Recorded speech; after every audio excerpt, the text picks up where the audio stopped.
What's up, guys? It's your boy, the Piscean Predator. I'm back with that TPP, True Crime Talk, baby. And before we get started, smash that like, smash that subscribe if you would. Appreciate it greatly. Help me get this channel growing. All right, let's jump into it. We on a new trial. It's a couple days in. I'm not going to do a day-to-day update like I did on the Murdaugh trial. But this is the Ice Cream Man double murder retrial, Mr. Michael Keetley. Yes, this gentleman, this happened back in the what I think it was 2008 or something around there. I know I should know that exact date, but I don't. I apologize. But anyways, this is a retrial, guys. This is crazy. Think about how much time has lapsed, right? But I'll give you the gist of it. So basically, this man is being tried for double murder and wounding four others, right?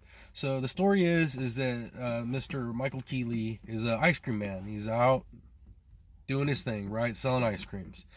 He's flashed by a car behind him to stop. So he stops thinking they want to buy some ice cream. He's approached by a light-skinned African-American woman.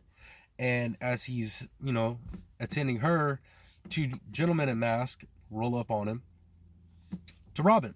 And during the robbery, I think that he had Mr. Keetley had went to get some protection for himself and ended up getting popped. He ended up getting shot, right? Well, shot in the hand, critically injured and shit. Somehow manages to drive himself down the street to another house and gets law enforcement called. Okay, he ends up this puts him in a position where like he can't walk right, doesn't have proper use of one of his hands. I mean, it's a situation for him, right? The community kind of rallies behind him. Some of the stores there, taking donations and stuff for him. A lot of people know him. They're fond of him. Well, after that, the law enforcement, the description he gives them is that there's two black gentlemen, right? So that's what law enforcement does their investigation and starts looking into. That being said, Mr. Keetley, as he's starting to, get more mobile and able to live, he starts doing his own research. He starts investigating, man. And he starts hearing word on the street that it wasn't two black dudes, that it was a Mexican dude named Creeper that was like the head master planner of this whole situation.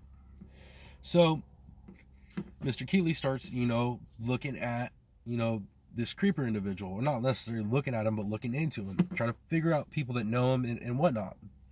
And so he starts giving information that he's finding to law enforcement, this and that and the third. Well, law enforcement obviously isn't taking him too serious, it seems, in the investigation, because he had given the description of two black men, and now he's turning around saying that it's this Mexican dude named Creeper.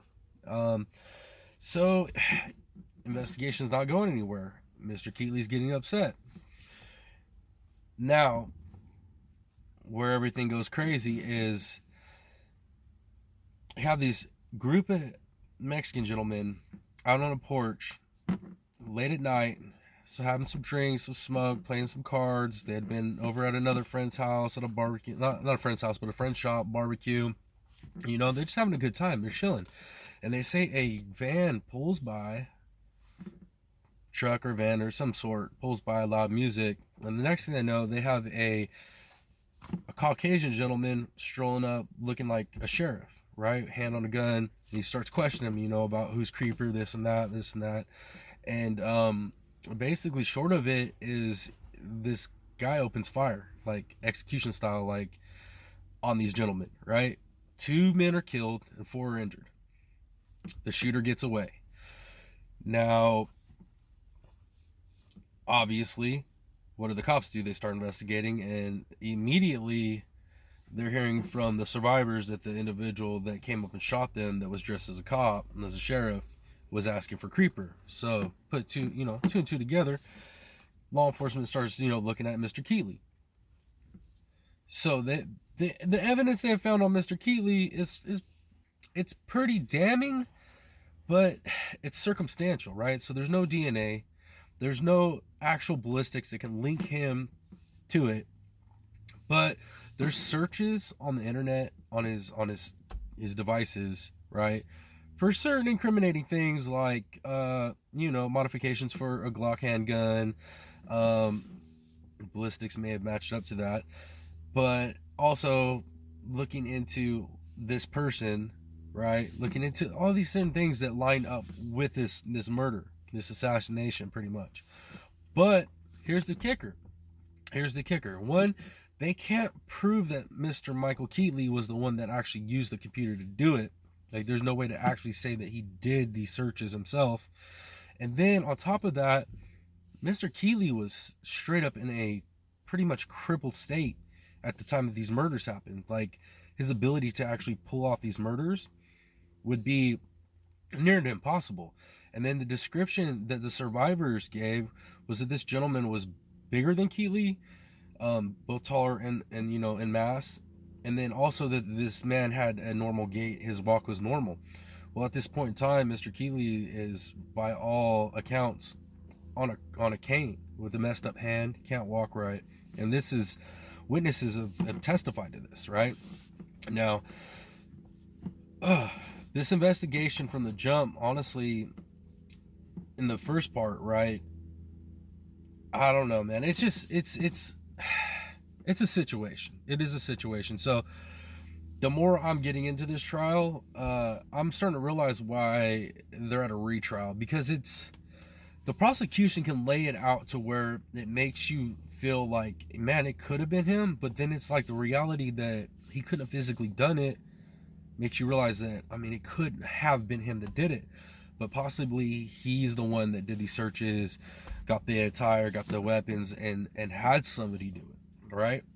And the problem with that is they can't prove that he had somebody do it. So this trial is going to be a wild one, and we're only a couple days in, and then we're just starting to get witnesses in and evidence in and all that. And yeah, there's no telling where this one's going to go. Usually with this much circumstantial evidence and the way the prosecution's going at it, like, I would lean towards, yeah, you know, he did it, but I don't think he did it. If anything, he had somebody do it. I mean, that's pretty much what the evidence is kind of pointing at.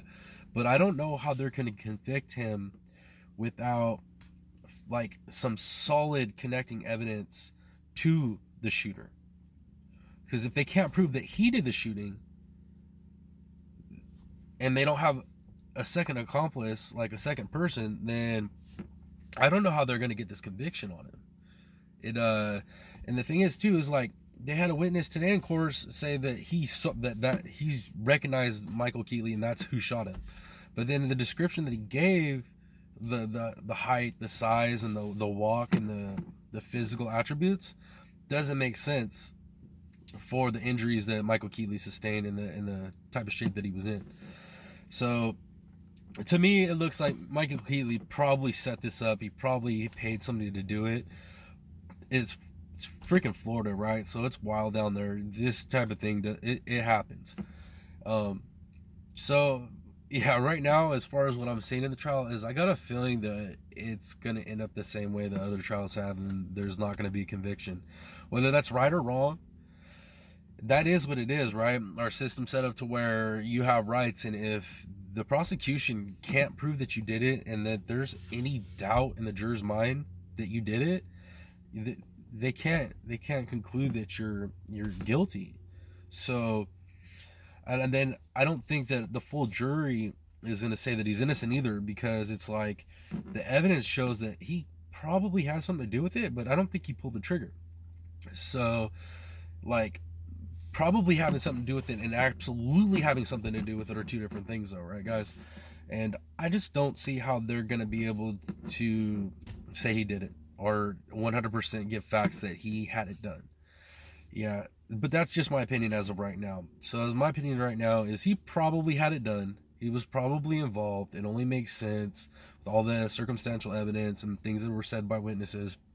But I don't think that the jury is going to be able to do a straight conviction. I just don't. I think it'll be a hung jury. I think some of them will be like, well, he's innocent because there's nothing linking him to. It's just all circumstantial, but it's not significant circumstantial evidence. And yeah, so I think it's going to be a 50-50 split on this one, guys. I think this is going to be a hung jury, and it's probably going to upset the shit out of a lot of people, especially the family of the victims, because what it is like, Michael Keetley really don't know.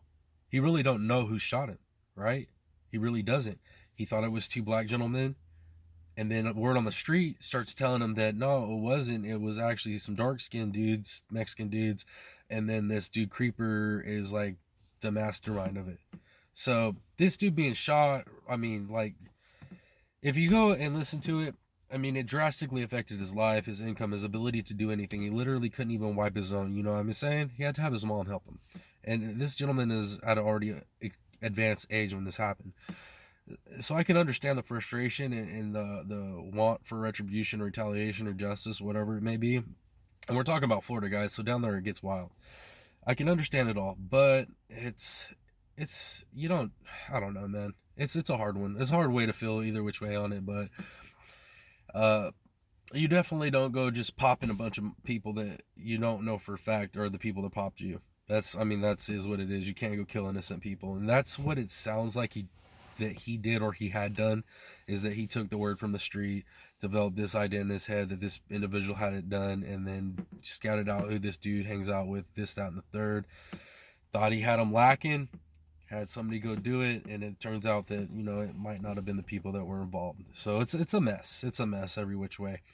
Definitely glad I'm not in the middle of that situation. It's horrible. But that's what's going on with this Ice Cream Man murder, double murder trial, retrial. If you guys have seen it on Long Crime or any of the other news circuits, that's what's popping with it. It's an interesting one. It's definitely an interesting one. And then the time frame that it happened way back then, and we're in 2023 now, right? So, I mean, we're talking about some years, dude. Some serious years have passed. So that just makes the trial more and more complicated, especially with the evidence, because some of the evidence is technological evidence, and what we were dealing with back then is completely drastically different than what we're dealing with here.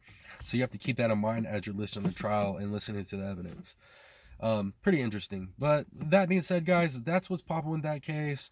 I'll let you guys know as the trial progresses if there's any kind of crazy thing that comes out that makes me change my mind one way or another. Other than that, it's your boy, the Piscine Predator, and I'll be back with another video, you know, probably in like an hour or something like that. That's how I roll. Anyways, much love, y'all. It's your boy. I'm out. Peace.